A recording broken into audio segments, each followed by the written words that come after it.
Hello everyone, we are solving the previous year questions of the real numbers class 10 mathematics. So we are solving the questions of the fundamental theorem of the arithmetic.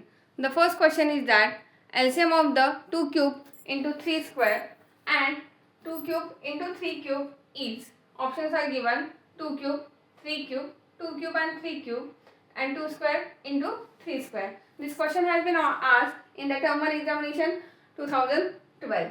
How to solve this? Here it is 2 cube into 3 square can be written as 2 into 2 into 2, 3 into 3. And 2 cube into 3 cube can be written as 2 into 2 into 2, 3 into 3 into 3. First of all, we are solving, we are getting the common number. That is here it is the 2 is the common from the both. So we have written 2.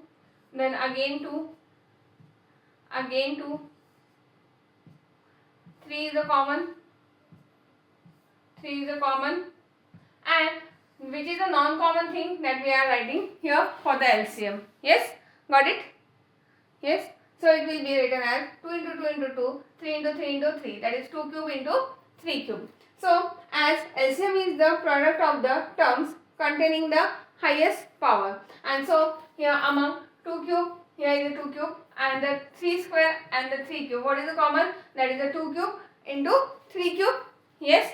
Here if we ask the LCM, answer will be what? C, that is the cube, 2 cube into 3 cube. And if the question is to be asked HCF, then it is what? It will be what? 2 cube into 3 square. That is the common factors only. Yes? Got it everyone? So read the question carefully and solve this. And be connected. We are going to solve many more 1 mark question MCQ questions for the same this topic only. Thank you so much.